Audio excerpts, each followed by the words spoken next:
The rain hammered the Flemish countryside on March 2nd, 1945, turning wheat fields into deep trenches of mud and swallowing the roads in thick gray mist. To the exhausted remnants of the 11th Panzer Regiment, the weather felt like a fitting metaphor. Everything was bogged down, everything was failing, and morale was sinking beneath the weight of imminent defeat. Inside the forward motor pool at the edge of Hurtgen Forest, mechanics huddled around crippled tanks, cursing engines that refused to cooperate and armor plates that peeled like rotten bark. But the loudest laughter came from a group of veteran crewmen gathered around a single machine parked against a shed wall. A Panzer III Ausf. Its paint peeling, its road wheels rattling, and rust creeping along every weld seam. A relic, a museum piece, a joke. Our God, look at that thing. One Tiger commander snickered. I've seen tractors with thicker armor. Another kicked the track guard with his boot. Why even bother? Send it to scrap. But the man standing beside the Panzer III did not laugh. Unteroffizier Lucas Brandt, 26 years old, soft-spoken, with a scar along his jaw and so permanently embedded under his nails, ran a hand along the tank's battered hull with quiet familiarity. This was the only machine left in the regiment he knew inside and out, the only one whose quirks he trusted, the only one whose breakdowns he anticipated before they happened, and the only one command had left him. Brandt's crew, 3 men barely older than boys, stood behind him, embarrassed by the mockery but loyal to their commander. One of the Tiger officers smirked, folding his arms. Brandt, do you really think that Rust Bucket will hold its own today? Brandt didn't respond immediately. He simply inspected the road wheel alignment, tapped the side skirt twice, and nodded to himself. It will hold, he said quietly. If we use it the way it must be used. The Tigers roared with laughter. The way it must be used? As bait. Brandt closed the engine hatch, wiped his hands on a rag, and finally looked at them. No, he said, as a weapon. The laughter died just a little at the hardness in his tone. Moments later, a dispatch rider sprinted into the motor pool, soaked to the bone. Enemy armor approaching from the southeast. Multiple Tigers, 6, maybe more. The veterans turned pale. Even a single Tiger with a nightmare opponent. 6 men slaughtered. Officers barked orders. Crews scrambled to their machines. Engines roared through the rain. Brandt climbed onto his Panzer III, swinging down into the commander's hatch. His gunner locked the breech. His driver revved the engine, metal rattling like an old stove coming alive. Brandt's headset crackled with frantic voices. All operational Tigers formed defensive line. Panzer III crews fall back. Repeat, fall back. Enemy Tigers closing fast. Prepare for engagement. But Brandt didn't fall back. He pulled his headset close and spoke with perfect calm. Panzer III moving forward. His loader blinked. Forward, sir? Brandt's voice hardened. We can't outrun Tigers, so we won't run. Outside, the veterans watched in disbelief as the rusty Panzer III rolled past the latest German heavy tanks. Rattling, smoking, outgunned, outdated. One Tiger commander shouted after him, "You're insane, Brandt." Maybe he was, but there was one thing the others didn't know. Brandt wasn't planning to fight the Tigers head-to-head. He was planning to outthink them. And before the afternoon was over, the worthless Panzer III that everyone mocked would do the impossible. It would destroy 6 Tigers in a single, unbelievable ambush. Rain hammered the turret roof as Unteroffizier Lucas Brandt's Panzer III rumbled down the narrow woodland track east of Hurtgen Forest. The engine growled like an annoyed animal, old, overworked, but still alive. Inside, the cramped metal interior vibrated with every bump, groan, and shudder of the rusted machine. Brandt peered through his periscope. Visibility was almost non-existent. "Driver," he said, voice calm, "keep us in second gear. Follow the ditch line on your left." "Jaw," muttered Dieter, the youngest driver in the regiment, gripping the controls with white knuckles. Behind Brandt, Gunner Otto wiped condensation from his gun sight. "Sir, we can't fight Tigers." Brandt didn't turn. "We're not going to fight them. We're going to kill them." Otto swallowed hard. With this, Brandt rested his hand on the turret ring. "This tank is old, weak, slow, but it has one advantage Tigers never will." "And what's that?" Otto asked. Brandt smiled faintly. "It's expendable. Understanding the Enemy. Brandt unfolded a small, weather-stained notebook, its pages filled with hand-drawn sketches, enemy movement studies, and firing arcs. He had studied Tiger platoon behavior for months, dissecting their strengths and, more importantly, their blind spots. Tigers were powerful, but they were predictable. They're coming along the southeastern ridge, Brandt said. They always push heavy tanks where they can dominate long-range fields of fire.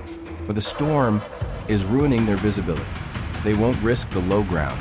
They'll assume it's too muddy. Dieter glanced back nervously. But it is muddy. That's why they won't expect us there, Brandt answered. And it's why we can ambush them. The Panzer III crawled deeper into the marshy terrain. Water splashed over the tracks. Mud clung to the hull in thick layers. Brandt checked his watch. By 1400, the Tigers will crest the ridge. Otto frowned, and then Brandt lowered the periscope. Then we make them blind. The first tactical setup. The Panzer III reached a cluster of ravaged tree stumps, remnants of artillery barges that had blown apart the woodland months earlier. Brandt ordered the crew to stop, engine off. Dieter complied, and the tank settled into a dead stillness, steam rising from its soaked exhaust. "Loader," Brandt said softly. "Prepare smoke rounds." Nicholas, the loader, hesitated. "Smoke? Not armor-piercing." Brandt shook his head. "Smoke blinds them. Blinded tigers rely on radio. And German radio discipline," he cracked a slight grin, "is terrible." Otto blinked. "Sir, you plan to disorient them? With this thing?" Brandt nodded. "We create panic, confusion, a false threat. We make them spin their turrets, waste ammunition, separate from each other. And then?" Otto asked. Brandt's expression darkened. "And then we kill them from angles they will not expect." Positioning for the kill. At 1358, the ground began to tremble. The crew felt it before they heard it. Deep vibrations, like distant thunder rolling through the earth. Dieter whispered, voice trembling, "Tigers." Brandt signaled for silence. The first tiger appeared atop the southeastern ridge, a massive silhouette emerging from the rain, turret scanning the valley. Moments later, a second followed, then a third. 6 in total, all hunting for the Allied armor reported in the area. All confident, all unaware. Brandt's eyes hardened. "Driver, prepare to reverse downhill." Loader, 2 smoke rounds ready. Gonna range 200 meters. Aim for the tree cluster right of their line of march. The crew tensed. Otto whispered, "We're going to start this fight." Brandt inhaled slowly. "We're going to start it on our terms." The first shot. As the lead Tiger turret rotated toward a distant road, Brandt slammed his fist down. "Gunner, fire." The Panzer III's 50mm cannon roared, spitting a smoke round that burst into a thick white cloud directly in the Tiger's path. A second round followed, another cloud even denser. The German heavy tanks halted immediately. Confusion rippled through their formation. Radios crackled. Turrets whipped left and right. Brandt smiled sharply. They think they're being flanked. The Tigers began repositioning, completely blind, shifting their hulls in panic, uncoordinated movements. Otto's eyes widened. "Sir, they're overlapping each other. They're blocking their own lines of fire." Brandt leaned forward, calculating. Third Tiger's exposed. Driver, forward 10 meters. Hold. The Panzer III lurched ahead. Gunner AP round loaded? Loaded. Target Tiger number 3. Lower glacis. Fire. The shot no one expected. The Panzer III's round slammed into the Tiger's lower front plate, normally too thick to penetrate. But Brandt had seen something the others missed. Mud. A thick layer covering the armor, hiding a maintenance weld that hadn't fully set. The shell struck the weakened seam. Crack. A small explosion erupted beneath the Tiger's hull. Smoke poured out of the driver's hatch. Mechanical failure. Critical components shattered. The Tiger lurched, then died. Otto stared in disbelief. "We killed it." Brandt nodded. 1. 5 to go. Retaliation. The other Tigers spotted the muzzle flash through the smoke. Driver reverse. The Panzer III screeched backward as a Tiger fired. Its 88mm shell tearing through the space the Panzer III had been moments before. The blast sent tree trunks flying, shattering them like matchsticks. Dieter yelled, "Sir, they saw us." Brant remained perfectly calm. They saw our flash, not our location. The smoke concealed them again. Brant pressed his hand to the turret wall, prepared to relocate. This tank survives by movement, not armor. Outside, the Tigers repositioned, confused, blind, firing in shadows. Brant's trap was working. They were scared. The Panzer III slid backward into the ravine like a hunted animal returning to its burrow. Branches scraped the turret. Mud splashed across the hull. The old engine coughed but held together as Dieter reversed in a zigzag pattern Brant had drilled into the crew endlessly. Above them, Tiger rounds thundered through the forest, shredding tree trunks, pulverizing boulders, blasting entire sections of woodland into splinters. But not one shell landed where the Panzer III had moved. Brant listened carefully to the cadence of the Tiger's guns. He didn't hear confidence. He heard uncertainty. Otto wiped sweat from the gun sight lenses. "Sir, they're shooting blind, but they're getting closer." "They won't find us," Brant said. "Not until we let them." Dieter swallowed hard. "And when is that?" Brant checked his watch. "Soon." The psychological battle. Brant had studied Tiger platoons extensively. The more he learned, the more he realized that their greatest strength, firepower, also made them rigid. Tiger doctrine expected an enemy to fear them, to withdraw, to hide, to panic. Brant did none of these things. He challenged them. He shaped their expectations. He fed their overconfidence. And now he was going to weaponize that arrogance. "Loader," Brant said. "Prepare another smoke shell." Nicholas blinked. "More smoke?" Brant nodded slowly. "We're not trying to kill all 6 Tigers with raw firepower. We're using their own weight against them. Smoke controls their line of sight, controls their behavior, controls the battlefield." Otto muttered, "This is insane." Brant almost smiled. Insane is going head-to-head with a Tiger. This is the opposite. Isolating the second Tiger. Rain thickened, turning the forest into a shifting curtain of gray. Brant used the weather like a second smokescreen. "Driver, advance 20 meters and angle us behind that fallen oak." The Panzer III crept forward. "Gunner, aim for the leftmost Tiger, the one trying to flank west." Otto scanned. "I see it. Tiger moving independently, trying to get a clear shot." "That one dies next," Brant said. Nicholas loaded the AP round. The breech slammed shut. Brant waited until the Tiger angled its hull slightly to traverse around a mound of earth. A mistake. A fatal mistake. "Gunner," Brant whispered, "lower side plate." "Fire." Boom. The 50 millimeters gun cracked like a whip. The round hit just above the Tiger's swing arm, a notoriously vulnerable spot where the side armor dipped slightly. Rain softened the ground, making the Tiger's weight sink deeper, exposing even more of the plate. The shell penetrated. A geyser of sparks erupted. Smoke poured from the engine deck. The Tiger stalled. Its turret froze mid-rotation. Otto gasped. "That's 2. Brant nodded. "For left." The Tigers adjust. The remaining Tigers halted their barrage and began grouping into a new formation. Brant could hear the radio chatter through faint echoes in the forest. "Enemy light tank, unknown type, highly mobile. Report direction. Cannot maintain visual due to smoke. Flank left, then crush it between us."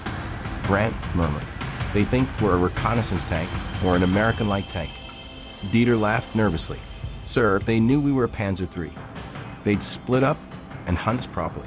Instead, they're bunching up." Otto frowned. "That sounds good." Brant shook his head. "It's perfect. Because the tighter the Tigers grouped, the more they interfered with each other's lines of fire, the more their movements telegraphed intentions, the more Brant could corral them like cattle, using the terrain as a weapon. "Driver," Brant said, "advance along the slope.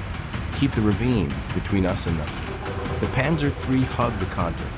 Invisible behind terrain folds the Tigers couldn't see over. Tigers relied on tall hulls for commanding views. But that advantage became a liability in broken terrain. Brant pointed through the slit window.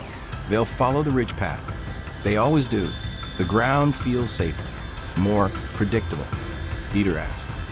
"But if they follow the ridge?" Brant answered. "They'll bottleneck exactly where we want them." Baiting the third tiger, Brandt ordered another smoke shell fired. This one deliberately placed to the right of the closest tiger. The tiger commander misinterpreted it instantly. He thinks we're repositioning to flank him, Otto muttered. Yes, Brandt said, and he'll try to cut us off. Sure enough, the tiger surged forward, much faster than its companions, crashing through undergrowth to block what it believed was Brandt's escape path. But in doing so, it exposed its rear. Driver forward 5, gunner rear plate. Now, boom. The shot slammed into the tiger's engine compartment. Flames erupted through its exhaust. The massive machine groaned to a halt. Inside the Panzer III, Nicholas broke into a grin. That's 3. Sir, that's 3 tigers. Brandt exhaled calmly. Don't celebrate. There are still 3 more, and they're getting smarter. The enemy finally realizes the threat. From the ridge above, the remaining tiger commanders had finally pieced together fragments of the engagement. Brandt heard them shouting, "It's not a light tank. It's a Panzer III. Impossible. No Panzer III could cripple 6 tigers. Radio for artillery. Now, find it and crush it." Brandt's crew stiffened. "They're taking us seriously now," Otto whispered. Brandt nodded once. "Good. That means they'll start acting predictably again." He leaned into the turret. Ready positions, because the next move decides everything. Outside, the remaining 3 tigers shifted formation, forming a wedge aimed directly at the ravine. Brandt smiled. They're coming. The hunter had just become the hunted, and Brandt was ready. The forest shook as the 3 remaining tigers advanced in a tight wedge formation, massive silhouettes cutting through sleet and mist. Their engines thundered like rolling avalanches, and the ground vibrated beneath their 57-ton frames. Rain streaked down their armor plates, leaving dark, oily trails. Inside his rattling Panzer III, Lucas Brandt studied the formation with ruthless precision. "This is it," he said quietly. "They've stopped underestimating us." Otto swallowed hard behind the gun sight. "So now what do we do?" Brandt tapped the turret ring. "Now, we use the forest to turn their greatest strength into a weakness." Dieter, hands trembling on the controls, whispered, "Sir, we can't take 3 tigers at once." "We won't," Brandt said. "We isolate them, one mistake at a time." Nicholas, the loader, muttered, "Sir, I'm running low on AP rounds." Brandt nodded. "Good.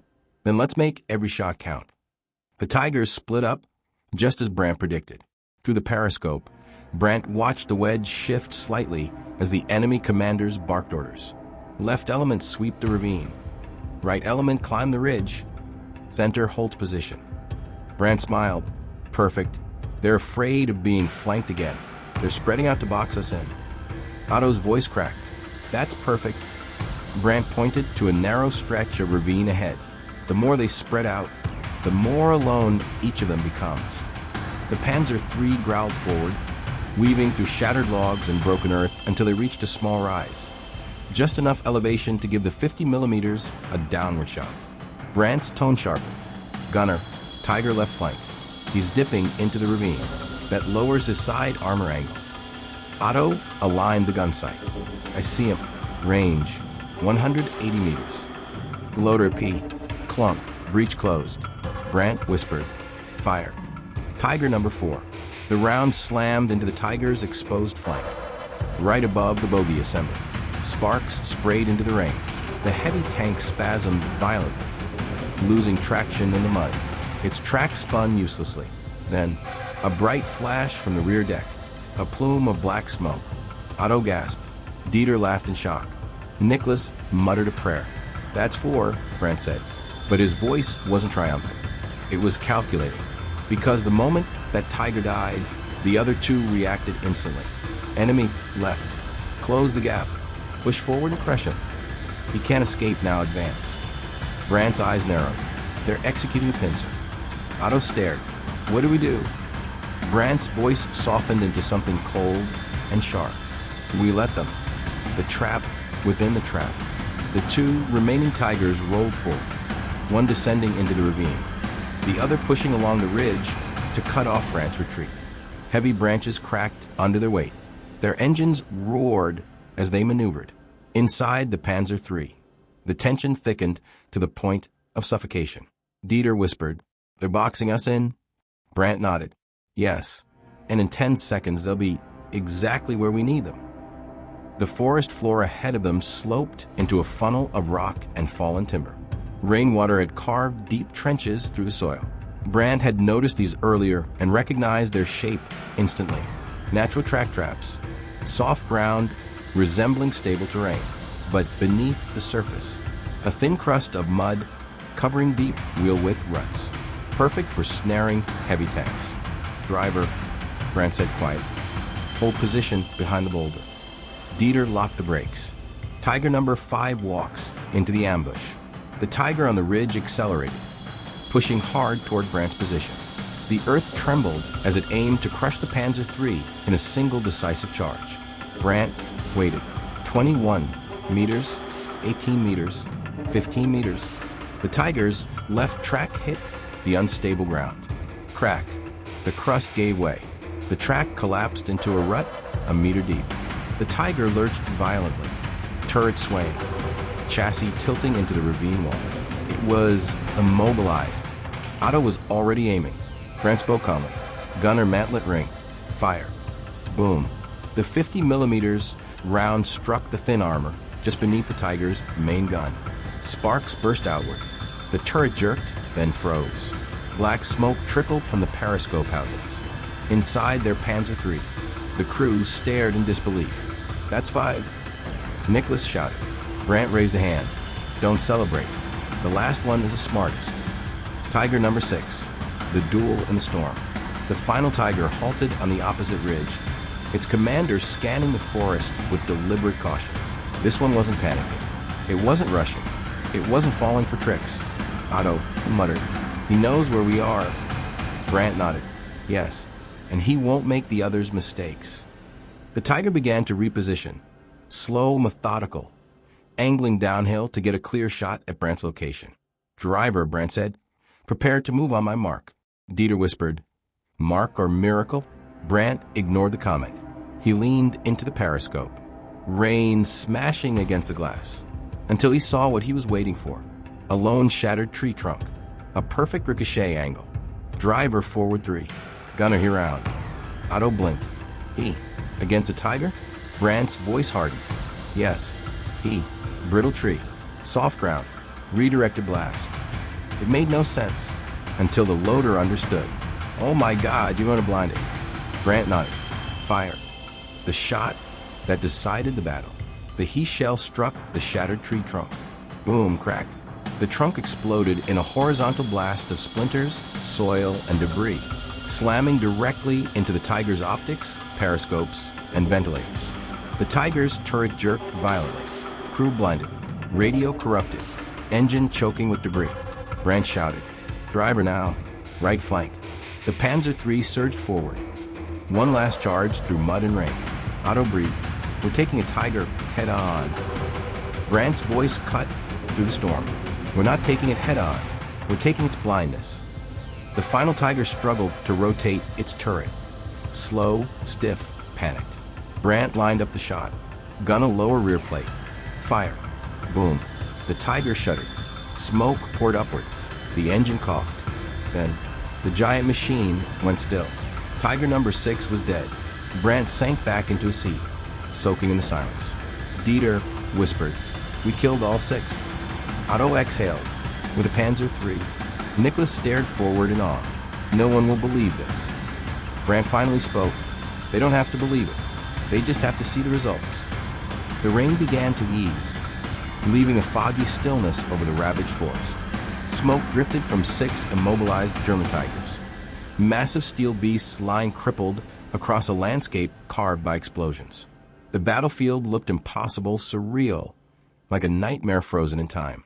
Inside the Panzer III, the crew remained silent, chests heaving, ears ringing. They were alive, somehow, and the forest around them echoed with nothing but distant thunder. Brandt finally broke the silence. "Crew check." Dieter answered first, voice trembling. "Driver good." "Hot." Gunner breathing. Still shaking.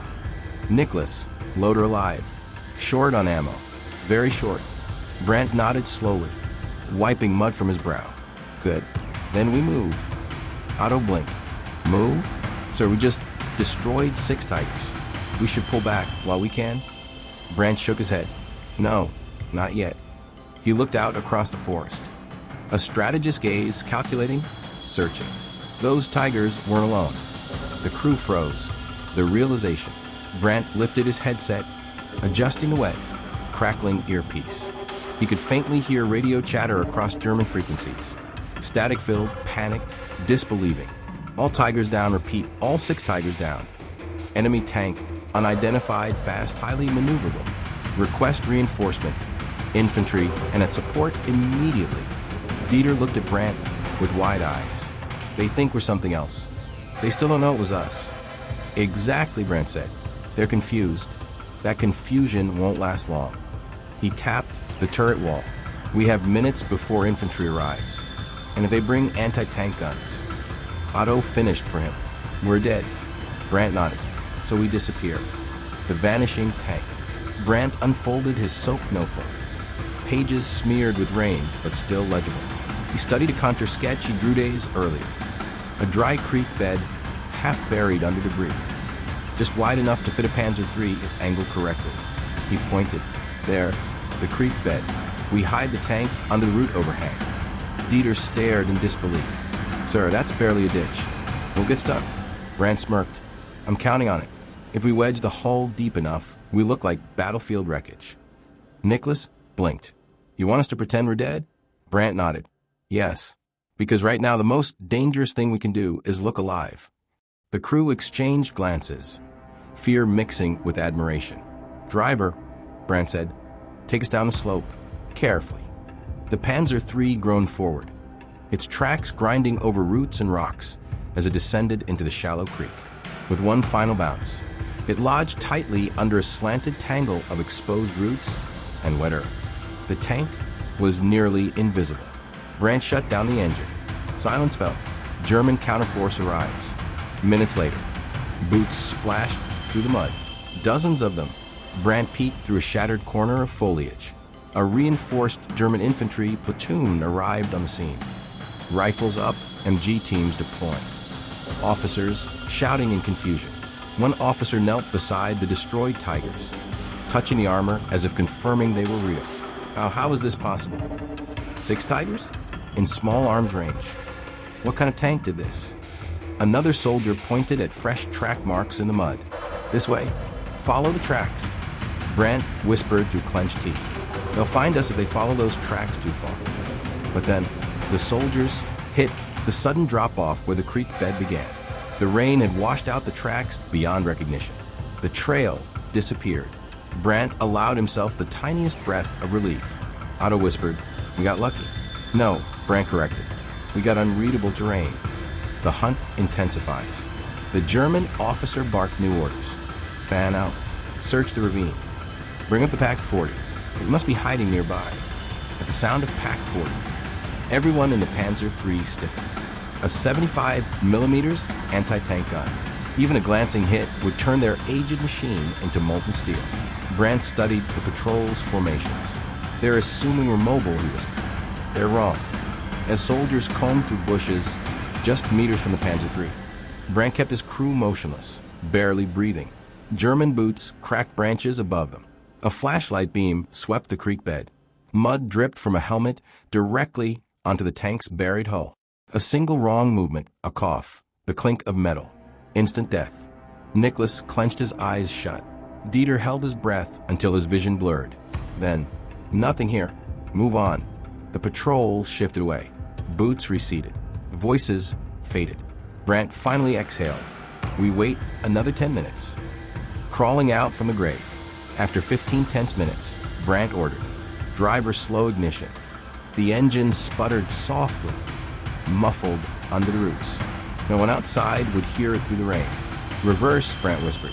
Dieter nudged the controls, pushing the tank backward with agonizing patience. Mud suction resisted. The hull groaned. Roots snapped softly. Finally, the Panzer III emerged like a beast clawing out of the earth. Otto breathed, we're alive. Brandt wasn't smiling. Not for long if we stay here. The final withdrawal. Brandt guided the tank northwest, using low ground and shifting mist as cover. The forest thinned, revealing a ridge overlooking German supply routes. They were deep behind friendly lines again, safe. Only then did Brandt let his crew rest. Otto slumped against the turret. Dieter wiped sweat and mud from his face. Nicholas laughed in disbelief. Brandt sat silent, listening to the ticking of the cooling engine. Finally, he said, 6 Tigers. He didn't say it with pride. He said it with something like sorrow. This war shouldn't demand things like this from anyone. The crew fell silent. Rain pattered on the hull. They were alive. Their tank was battered, stained, dented, rusted, but undefeated. A legend begins. When they rolled back into the German motor pool, mechanics and tank crews froze. Men stared with open mouths. Officers walked out in disbelief. A corporal whispered, "That can't be the same Panzer III." Another muttered, "Where are the Tigers?" Brandt climbed out, soaked and exhausted. He said only one sentence. "They won't be coming back." Silence. Then the motor pool erupted with shouts, cheers, disbelief. Oh, the tank, they mocked. The rust bucket, the museum piece, the scrap metal, had destroyed 6 Tigers in a single afternoon. And the Germans who had laughed at Brandt hours earlier now looked at him with something new in their eyes. Respect, fear, and a dawning realization that they had misjudged a man who understood war on a level they never would. Word spread through the regiment within hours. 6 Tigers destroyed by a Panzer III. By the Panzer III, everyone mocked that very morning. It sounded like a fairy tale, a lie, a drunken boast. But then the recovery crews returned with photographs, charred hulks, jammed turrets, broken tracks, and unmistakable kill signatures. 6 Tiger wrecks lay scattered across the Hurtgen woods like monuments to a battlefield logic flipped upside down.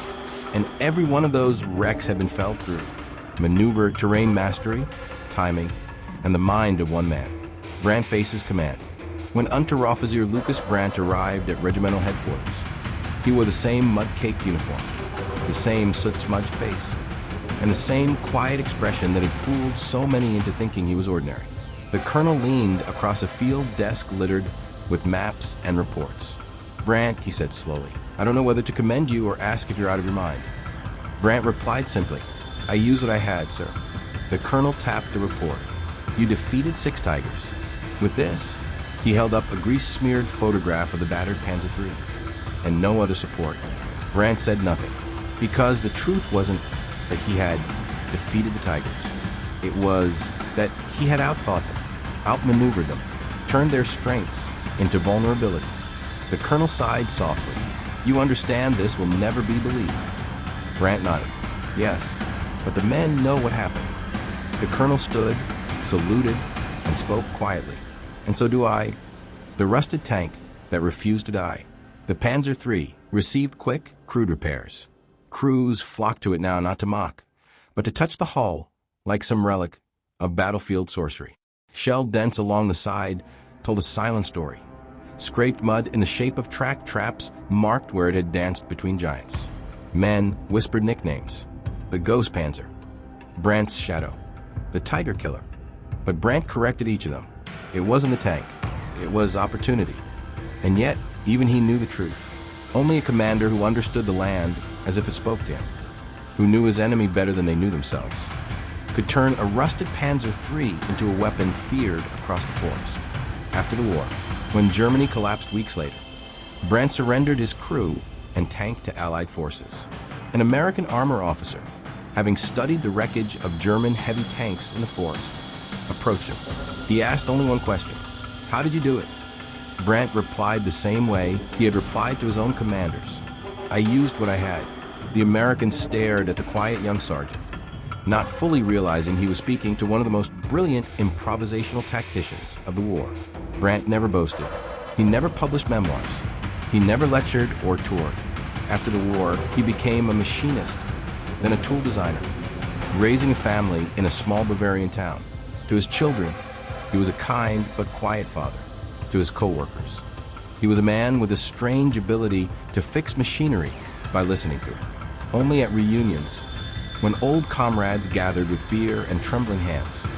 Did the truth return in shocked laughter and hushed tones? We saw it. 6 Tigers gone. Brandt made that old Panzer dance. I swear the man bent physics that day. And always someone would say, they mocked his tank until he changed the battlefield. How he is remembered. Today, Brandt's story lives on mostly through word of mouth. Stories told by veterans, researchers, and enthusiasts of armored warfare. No medals or statues bear his name, but his legend persists for one simple reason. He proved that courage and intellect can turn weakness into strength, and that sometimes the deadliest weapon on a battlefield is the man no one expects. If this story moved you, do me a favor and hit that like button so more people can rediscover these forgotten acts of bravery. Tell me in the comments where you're watching from, and if anyone in your family ever served in armor. And if you want more long-form cinematic war stories like this one, make sure to subscribe and turn on notifications. New missions are always on the way.